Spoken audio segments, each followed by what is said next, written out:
It's 94.3 WYBC, the rhythm of the city. I'm Darryl Huckaby, along with Dee Dee in the morning, always keeping you connected to what's happening in the community. We have a special guest joining us today. Talk about some big things happening with AARP. He is John Erlingheuser, who is the Senior Advocacy and Outreach Director for AARP. How are you doing today, John? I'm doing great, Darryl. It's great to be with you again this year.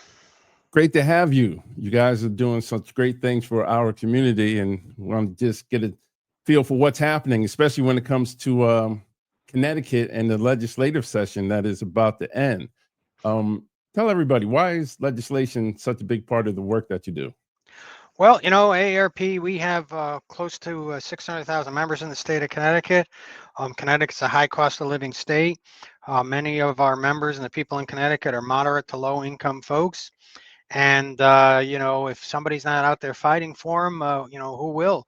So we have to make sure that we work, go to Hartford with our activists and our volunteers and use all the energy and resources we have to try to, protect the interest of those that are 50 and older, particularly those that are, as I said, the low and moderate income folks who really at the end of the day have nobody else fighting for them. So that's why it's important that we engage on issues up in the Capitol.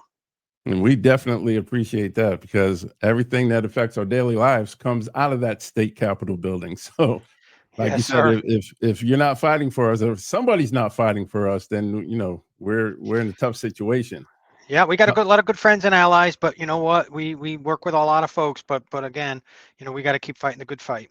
Absolutely. Now, last month we had a volunteer from AARP who was a victim of fraud and scam. Actually, it Yeah. was a romance scam and involved cryptocurrency. So, anything happening at the state capitol as it pertains to crypto? Oh, absolutely, Darryl, and that's a hotbed issue, and it's one of the newest playing fields for scammers out there, and it Mm. happens to people across all income levels, all education levels, all races and creeds, and you had a good a person on who was a victim of one of these scams, and we're fighting to ensure that we continue to protect them. We did some work on cryptocurrency ATM machines 2 years ago, and now we're working on bringing Connecticut state statutes up in to line with the scams that exist today with crypto, because we have statutes that can, for example, seize the assets of scammers, but with these new digital wallets and Yeah. virtual currencies, how do you do that? Yeah. So we're working on legislation to kind of get the statutes up to the 21st century, so that as somebody goes to your grandmother or your aunt and says, or your uncle, and says, hey, go down to the convenience store and there's an ATM, it's a regular ATM, and you go in there and I want you to download through the crypto app, X number of dollars. Well, once that money gets out, sometimes it just goes off into the ether. So because there's really no way to reclaim it back, because the statutes in the state of Connecticut don't address virtual currencies, because it's such a kind of new topic. So we're working on legislation that's going to address, the criminal penalties involved with those fraudsters and scam artists.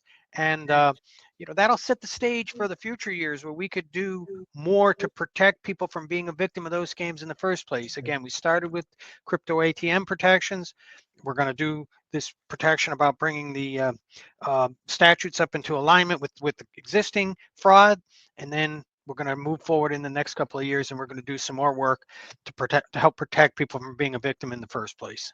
Awesome. Now, if you're just joining us, we're talking to Senior Advisory or Advocacy and Outreach Director from AARP, John Erlingheuser. And it seems like a lot of these scams are targeted towards seniors, which is your base. So, seniors seem to be the most gullible, which is probably the reason that they're the most preyed upon when it comes to these types of scams. Well, Darryl, I wouldn't necessarily even call them gullible, because I got to tell you, these folks put so much time, effort, and energy into scamming people that it's like a game of whack-a-mole. I know people that are of every socioeconomic background that have gotten taken, of Mm. every age group. They prey on your emotion. They prey on your heartstrings. The person that you referred to that we had on your show, highly educated woman. Hmm. You know, you would never think would be fall prey to this, and Yeah. yet she did, because it can happen to anybody. So we do a lot of time and energy in educating people with our AARP Fraud Watch network. So we do the outreach and education to try to help people understand what they can fall prey to. But we also got to make sure we deal with the legislation to make sure, those that perpetrate these crimes are dealt with. We can get restitution to people where we can and when they're victims of fraud, and that we put laws on the books to help prevent people from being prey to this, especially older folks. Because older folks are more disproportionately victims, but that's because they're more vulnerable, not necessarily gullible. So I agree. I agree with you, Darryl. Okay. And you guys do bi-monthly webinar series to educate our community as to the latest and greatest scams. Oh and yeah, other things. it's like that, you like that carnival game whack-a-mole. As soon as we figure out a way to prevent one fraud, there's another one Another one popping up. that pops up. Always. Absolutely. Now, when it comes to utilities here in Connecticut, energy, that's a big topic of discussion. We're just coming out of the winter season, and we know utility rates and bills have been astronomically high. Anything involving legislation happening up at state capitol? Yeah, we're involved in negotiations, and the legislature is trying to address that. Rates went through the roof last July. People disproportionately blamed, poor and moderate income folks because a lot of people had, from COVID bills they couldn't pay because they were either out of work or, they were home using more electricity, they were out of work, and somehow those bills got to be paid. But the fact of the matter is, a lot of the increase in bills for the last year had to do with a deal the state got into subsidizing the nuclear power plant. By the way, a lot of people who didn't pay their bill were small business owners, not necessarily residential folk. They were small business owners because of COVID were shut down, and so they couldn't afford to pay their bills. So there's a lot of factors driving up the cost of electricity in Connecticut. We're working on legislation, to help bring that down, but we're also trying to make sure, they don't do bad things to the people we care about most. And one of the things I'm trying to do, and we're trying to prevent it, is something called time of use rates, meaning, encourage people to use electricity at off-peak times. So like at night or early in the morning. So when the businesses and the factories aren't humming, using a lot of electricity, you're using them at a different time. Big problem with that though.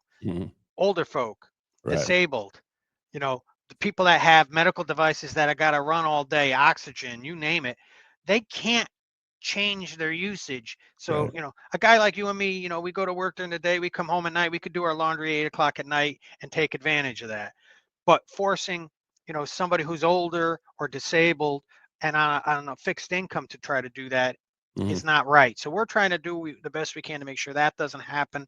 We're trying to make sure that protections that exist for people that have medical hardships that can't afford to pay their bill don't lose their electricity. We're trying to make sure they're trying to shorten the time frame in with which people are protected from shutoff. So right now you have up until from October to May that if you can't afford to pay your bill, they can't shut your electricity off because of the cold weather. They're trying to shorten that window. And so we're going to do our best to fight to protect those folks that need the help the most, and they don't do things that are actually going to make things worse for people. And so, there's a lot to unpackage, but we're going to do our best to work on behalf of the hardworking and low income and disabled folks in Connecticut. Now, with the current administration, a lot of federal funding cutbacks are taking place. And, topic of discussion now is energy assistance, which, anything involving that? Well, there's so much to unpackage at the federal level in terms of where the cuts are and aren't going to be. I mean, there's a lot of talk about things. We're doing our best to try to decipher at the federal level, what's real and what's bluster. And then once we find out what's real, to make sure we fight at the federal level to protect, folks that need healthcare assistance on Medicaid, energy assistance through LIHEAP, federally funded.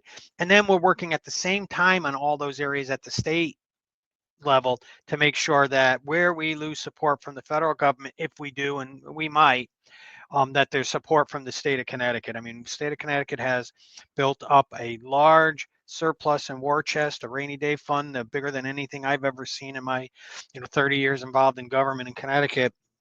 And we want to make sure that Connecticut meets the values that we have here in Connecticut, and make sure people who need healthcare are getting healthcare, people who need to be able to get assistance to keep their lights on, their air conditioning on, or their heat on, get that assistance. And so, we're working with policymakers here in Hartford to make sure that happens.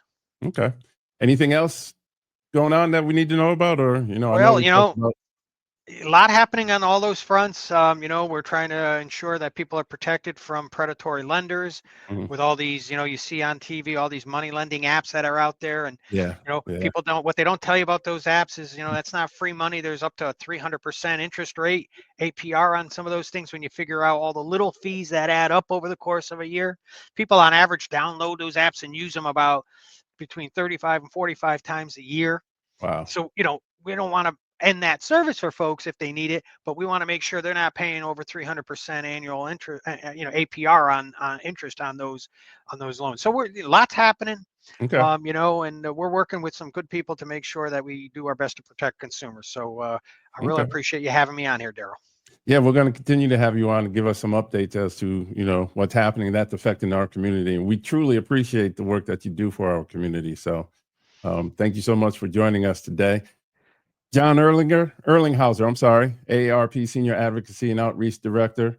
Website for anybody that wants more info and to keep up to date? Absolutely, Darryl. It's AARP.org/CT, and you can get information about everything we're working on. All right. Thank you so much. I'm Darryl Thanks, Huckaby with Darryl. DD in the Morning on the Rhythm of the City, 94.3 WYBC.